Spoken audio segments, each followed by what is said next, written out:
Bonjour, aujourd'hui nous allons parler de l'empire d'El Hadj Omar Tall ou empire omarien. Il est connu aussi sous le nom de l'empire tout couleur d'El Hadj Omar. C'est un vaste état de la seconde moitié du 19e siècle qui s'étend sur plus de 300 km², un peu l'équivalent de la République de Côte d'Ivoire actuelle, si on peut visionner, et occuper une partie du Sénégal, une partie de la Guinée et surtout une très bonne partie de l'actuel Mali.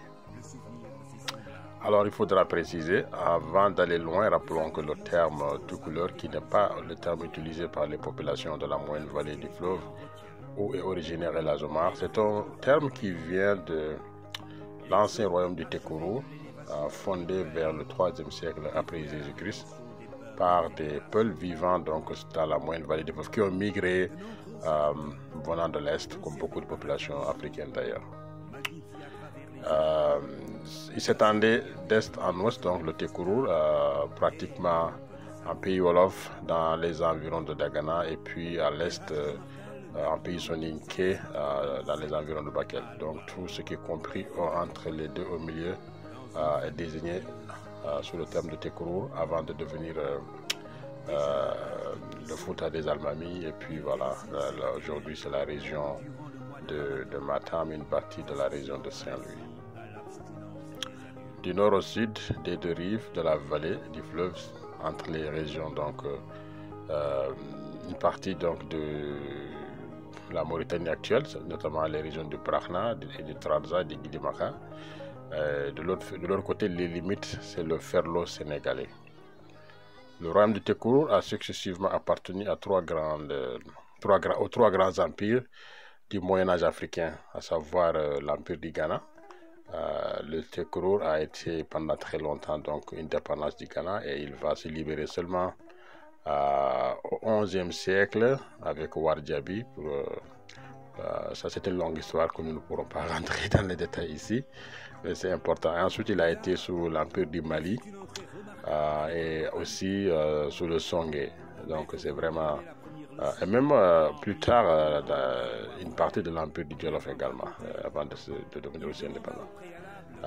Plus tard, il devient un état théocratique dans les années 1770. Et puis, c'est la colonisation donc, par la France dans les années 1880-90 qui va intégrer donc, cette région dans la colonie du Sénégal. Une partie était dans le Soudan, mais progressivement, toute la région va rentrer dans la colonie du Sénégal. Les populations du Tekuru furent désignées par les explorateurs portugais. Je vous ai expliqué dans les cours réservés à l'empire du Mali, notamment qu'au XVe siècle, les Portugais donc, arrivent, s'installent sur les côtes. Donc ils vont les appeler les Tekurorech. Puis les explorateurs français vont déformer cette expression. Sans doute aussi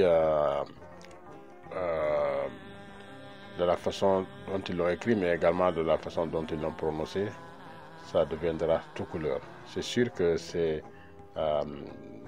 vient du Tekuru. Ça peut être comme Ouatekuru, les gens du Tekuru. Si on demande par exemple à des gens qui habitent la ville de Saint-Louis, il faut dire Ouatekuru Lagnou, c'est des gens du Tekuru. Donc vous voyez, donc c'est à partir de là que les gens écrivent et puis progressivement il y a des déformations. Mais ça c'est des parenthèses, c'est pas le plus important ici. Ce qui est sûr, c'est qu'à partir de 1774, on va commencer à utiliser un autre terme pour les désigner. Et là, on va voir apparaître le terme Halpularen, Halpular ou Halpularen, c'est-à-dire ceux qui parlent la langue pulaar. Ce qui est important ici, c'est que c'est un terme très fédérateur qui intègre toutes les personnes en fait qui sont nées au Fouta. Donc ça veut dire que toute personne née est membre intégrante donc de cette région, de cette terre de Fouta. C'est important parce que cela montre aussi l'identité. L'identité n'est pas quelque chose de fixe, de mobile, de statique pour toujours. Donc cette question, ils l'ont résolue. Et c'est d'autant plus important que le Fouta est une terre très cosmopolite, où on retrouve pratiquement toutes les ethnies de la région ouest africaine. Il suffit de voir les patronymes des gens qui viennent du Fouta sénégalais. C'est totalement différent des patronymes des autres pôles, du Fouta Djallon ou du Massina ou ailleurs. Et c'est pratiquement 200 à 300 patronymes. Il y en a énormément de patronymes. Ça montre que c'est une région de métissage, de brassage, de cosmopolitisme. Et je crois que le terme Hapularen est très très adapté par rapport à cela. Il faut aussi montrer que El Hadj Omar est né donc dans une région où l'islam occupe une place très très importante. Donc dès qu'il est né dans cette région, il va y grandir. Il est d'une famille d'érudits musulmans, une région donc convertie, comme je l'ai dit, depuis le XIe siècle, et puis qui a continué à garder donc cette religion, et surtout avec la naissance de la théocratie par les Almamis au XVIIIe siècle, là, la religion devient une affaire d'État. Et le jeune Omar Tall va évoluer dans cet environnement au sein duquel donc la religion occupe, comme je l'ai dit, une place capitale. Dès son plus jeune âge, il suit les études coraniques et il se démarque par son intelligence, son admiration pour cette religion. C'est cela qui explique son désir intense, une fois devenu adulte, d'aller en pèlerinage à la Mecque et d'apprendre encore plus sur l'islam et la loi islamique, et surtout se faire le porte-étendard de cette religion une fois de retour chez lui après son pèlerinage. Lorsqu'en 1836 donc il revient de son pèlerinage avec deux titres, le titre d'El Hadj, donc celui qui a fait le pèlerinage, mais aussi le titre de calife. Le calife, c'est le terme utilisé par notamment dans l'Empire ottoman pour désigner quelqu'un qui va prendre le pouvoir, qui va créer un État. Donc le calife, lui, va être le calife de la confrérie des Tidjania, donc pour le Soudan, donc la région ouest-africaine du Sahel et de la Savane. Il se consacra exclusivement à la propagation de l'islam. Au cours de ce long voyage, El Hadj Omar a beaucoup appris sur la géographie de l'Afrique. Donc rappelons que c'est le pèlerinage à l'époque, ça se faisait à pied, les gens marchaient des mois et des années et revenaient. Donc c'est vraiment l'occasion de passer par plusieurs royaumes, par plusieurs peuples, et apprendre à les connaître. Après son séjour donc dans le massif montagneux du Fouta Djallon, actuelle Guinée, il y voit un endroit très stratégique de repli au cas où il devait répandre la religion musulmane à travers la guerre sainte. Il va être fortement galvanisé dans cette idée de répandre l'islam en Afrique de l'Ouest par des grands maîtres musulmans de la Mecque et d'Égypte. C'est dans cette perspective que dans les années 1850, il forme son armée. Il s'organise militairement, politiquement, stratégiquement pour se lancer à la conquête de certaines régions donc, qui sont situées donc, à l'est, dont nous allons le voir plus tard dans ce cours, pour y répandre la Tidjania. C'est dans l'actuel Mali qu'il allait conquérir une grande partie donc, de ces territoires, et il va laisser encore aujourd'hui un héritage, notamment dans la composition démographique du pays. Il y a beaucoup de gens dans l'actuel Mali aujourd'hui qui sont originaires du Sénégal à cette période-là, donc sous El Hadj Omar. En effet, El Hadj Omar Tall, dans son fergo, un fergo donc en termes pulaar qui signifie migration, avait réussi à convaincre plusieurs habitants et leurs familles de le suivre à travers. Il avait un slogan qui voulait dire Pere Ndaradion, donc ça veut dire migrer, vous deviendrez opulent. Beaucoup de gens de la République du Mali actuelle aussi portent des noms similaires à ceux originaires donc des gens du Fouta, comme par exemple il y a des gens qui ont les patronymes comme Kan, An, Tal, Sal, Bal, Wan, Li, Job, Si. Beaucoup de ces patronymes-là, même s'il y en avait avant, se sont beaucoup renforcés avec la migration de la Jomar, donc qui renforce la population des Peuls du Mali, qui avaient des patronymes un peu différents. Il y avait des Diallo, des Ba, des Sow, des Bari dans le Massina ou ailleurs, mais l'arrivée de ces populations Halpulaar avec des patronymes comme ça, c'est vraiment renforcé avec El Hadj Omar Tall. Peut-être aussi des migrations avant lui, mais sa migration est l'une des plus importantes. À cela aussi, il faut qu'on ajoute qu'il était opposé farouchement à la présence coloniale française. Les Français étaient déjà installés à Saint-Louis depuis 1659. Et El Hadj Omar savait que leur projet n'était pas compatible avec sa vision, mais il voulait aussi, avant de se lancer dans n'importe quelle hostilité, s'assurer d'avoir une force suffisante pour cela. Il fallait donc conquérir un vaste empire. Et c'est pour cela qu'au lieu de diriger ses actions tout de suite vers l'ouest, notamment vers la ville de Saint-Louis, où les Français donc étaient vraiment bien assis avec des armes aussi, El Hadj Omar opta pour l'est, ce qui lui permet d'éviter donc tout de suite les affrontements et d'attendre dans des moments un peu plus propices. Les rares fois qu'il fut contraint de se battre, c'est par exemple en 1857 dans la ville de Médine, pas loin de Bakel, qui faisait partie des forts mis en place pour le contrôle du commerce sur le fleuve. Donc là, il y a eu une bataille qui a opposé El Hadj Omar avec les troupes françaises, et il y a eu des pertes des deux côtés. Après cet épisode, ayant occasionné donc des victimes, El Hadj Omar concentra ses efforts vers l'est en attaquant les royaumes Bambara, certes islamisés depuis longtemps, mais qui gardaient jalousement leurs croyances traditionnelles héritées des ancêtres. Ces royaumes étaient certes musulmans pour une bonne partie de ses habitants depuis l'Empire du Mali, mais très attachés donc aux mannes ancestraux que certaines personnes appellent fétiches par exemple. On peut sur ce point faire quand même un petit reproche qu'on pourrait dire que les grands conquérants musulmans du Moyen-Âge peut-être ont été un peu plus tolérants par rapport aux croyances traditionnelles africaines que ceux qui ont créé des États au 19e siècle, comme par exemple les Samori, les Mamadou Lamine Dramé ou les El Hadj Omar, qui avaient moins de tolérance par rapport aux croyances traditionnelles africaines. Et c'est d'ailleurs cela qui a été une de leurs faiblesses. En effet, ils étaient amenés à faire plus de guerres, voire ils allaient constater leur pouvoir facilement aussi contesté par des gens qui n'acceptaient pas qu'on leur détourne tout de suite de leurs croyances, en tout cas traditionnelles. Alors, pour revenir à l'expansion de l'empire de l'El Hadj Omar, notons qu'il a mis sur pied aussi une armée très forte. C'est un peu l'équivalent de l'armée de Samori. Ici également, on parle d'environ 30 000 hommes. Et son armée était formée par des fantassins. Les fantassins, c'est des gens donc, qui marchent, qui avaient des fusils, qui combattent. Mais aussi, il avait des gens qui utilisaient les chevaux. C'était donc des lanciers à cheval et toutes sortes d'armées. Mais aussi, avait équipé ces hommes d'armes légères européennes qu'il achetait avec les marchands, soit en Gambie, en Sierra Leone, notamment les Britanniques. Il a acquis quelques fusils pour faire la guerre. Ce qui lui avait ouvert un boulevard donc, pour annexer d'autres territoires bambara.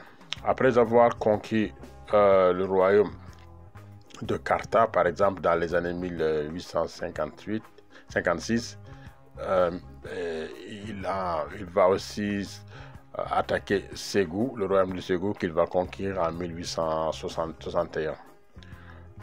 Amadou Tall, son fils, va avoir la mission de diriger donc Ségou. El Hadj Omar donc va lui confier Ségou et continue sa campagne vers l'est, notamment vers le Massina, et s'attaque au Massina pour un certain nombre de raisons, parce que le roi de Ségou qui avait fui s'est refusé et semble-t-il avait été protégé à Ségou, mais aussi El Hadj Omar voulait aussi prendre le contrôle de cette région-là, ouvrir un vaste chemin sur Tombouctou.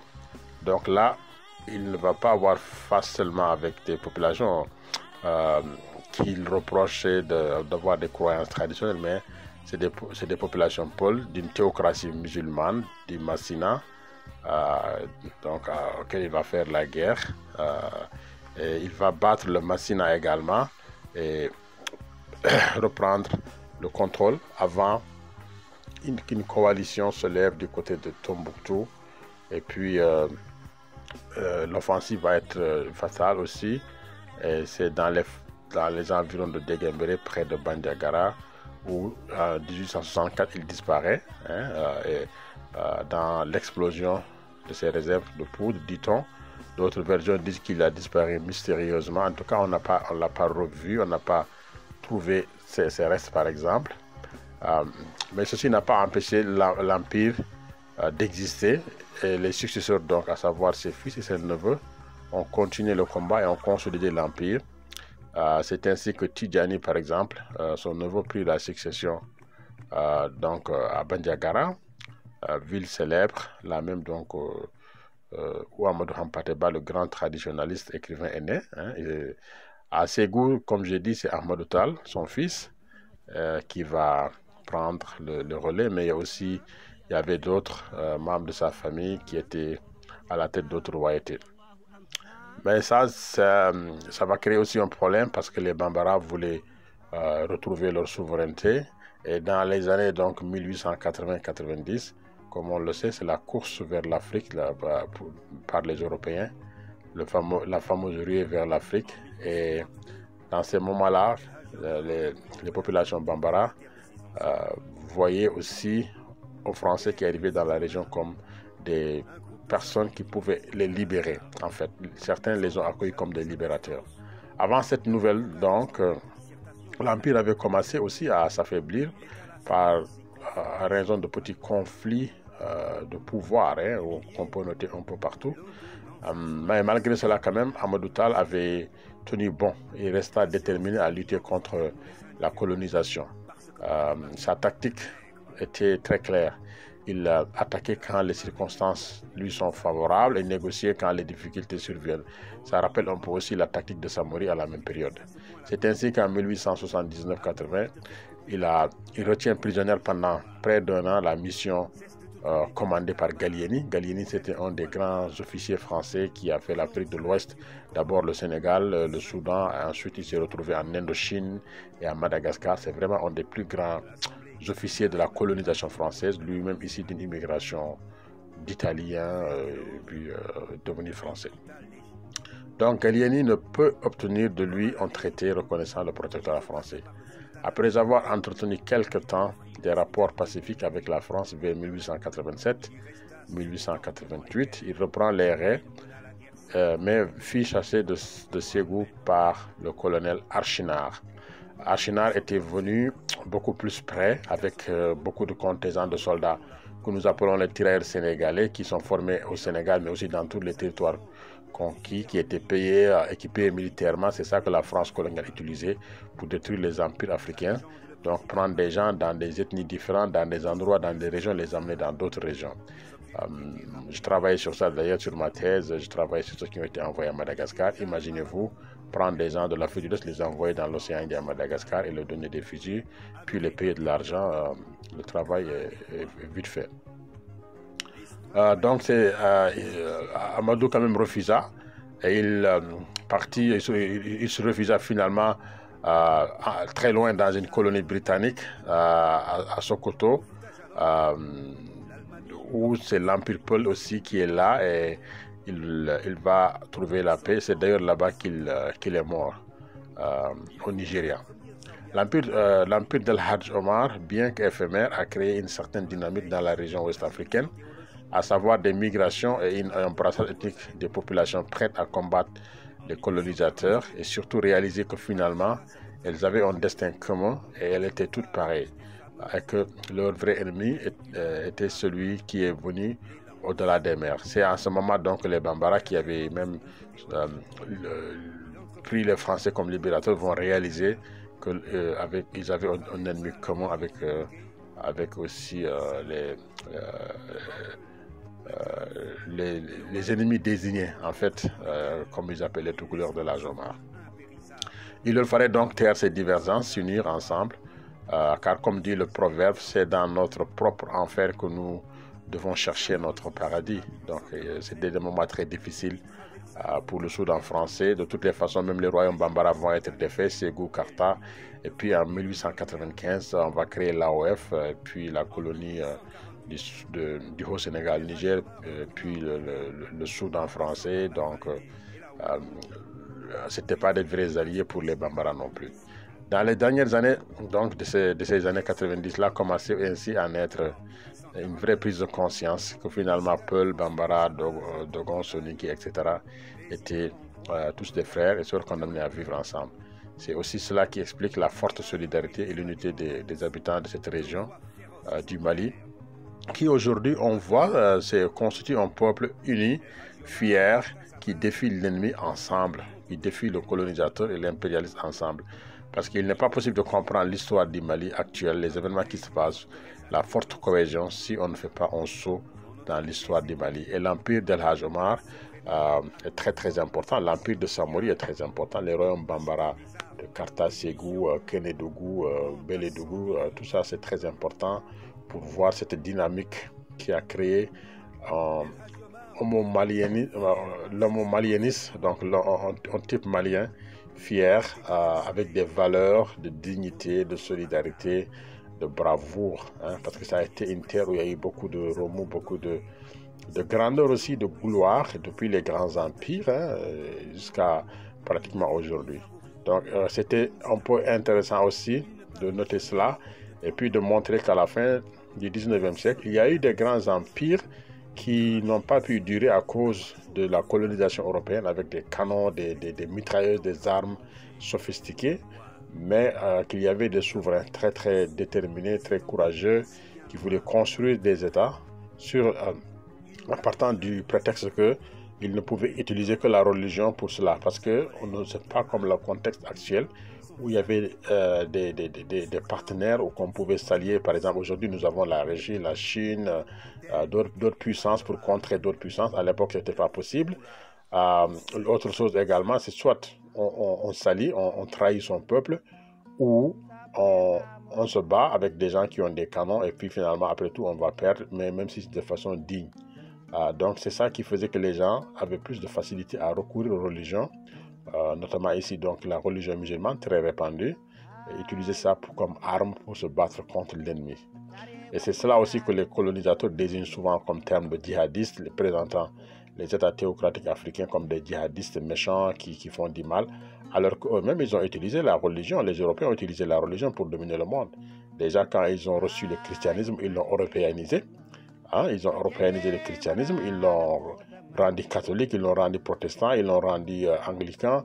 Et c'est ce christianisme-là qu'ils ont amené en Amérique, dans tout le monde, en Australie, en Afrique. Et c'est à cause des Européens que le christianisme est devenu la première religion du monde. Ce n'est pas à cause du christianisme orthodoxe né depuis 2000 ans. C'est le christianisme européen. Donc ce qu'eux, ils ont fait, c'est ça aussi que des grands États africains, les El Hadj Omar, les Samori ont fait. Donc c'est ça qu'il faut comprendre. Certains narratifs, parce que quand ça revient à l'Afrique, c'est toujours décrit de façon à montrer que c'est négatif, que c'est du djihadisme. Et aujourd'hui, dans des contextes d'insécurité, on essaie de réactiver cela pour dresser les peuples africains les uns contre les autres. Donc, si utiliser la religion pour créer des États, pour consolider, pour riposter à l'agresseur est quelque chose de mauvais, ça, il faut d'abord que les Européens comprennent. Ce qu'ils ont fait, c'est encore plus mauvais, puisque c'est eux qui l'ont commencé, et c'est eux qui ont amené le christianisme, et c'est eux qui ont converti les peuples autochtones, beaucoup d'Africains, qui, au nom de la religion, on dit qu'il fallait civiliser les gens, etc., etc. Vous voyez, donc ça, c'est l'histoire. On ne peut pas reprocher aux autres ce que nous-mêmes, on a fait. Voilà, je vais finir par là. Merci beaucoup, et puis la prochaine fois, dans le prochain cours, on va aborder l'histoire coloniale. On n'a pas tout parlé de tous les royaumes et empires précoloniaux. On n'a pas encore parlé du monde Ashanti, l'empire Ashanti. On n'a pas parlé de l'empire Zoulou. On n'a pas parlé de l'empire d'Angola. On n'a pas parlé d'un certain nombre d'empires en Afrique centrale également ou ailleurs en Afrique. Mais c'est quelques exemples que nous avons montrés dans le Moyen-Âge africain et l'Afrique avant la colonisation au 19e siècle montre à suffisance que l'Afrique avait une grande histoire avant la colonisation jusqu'à la colonisation et que c'est par la force des armes, par la supériorité des canons, des mitraillettes, de tout ce que vous voulez, que les Africains ont été défaits, c'est pas autre chose. Donc cette histoire-là également, il fallait l'expliquer et la faire comprendre à tout le monde. Je vous remercie et à la prochaine fois pour parler de la colonisation de l'Afrique par les Européens.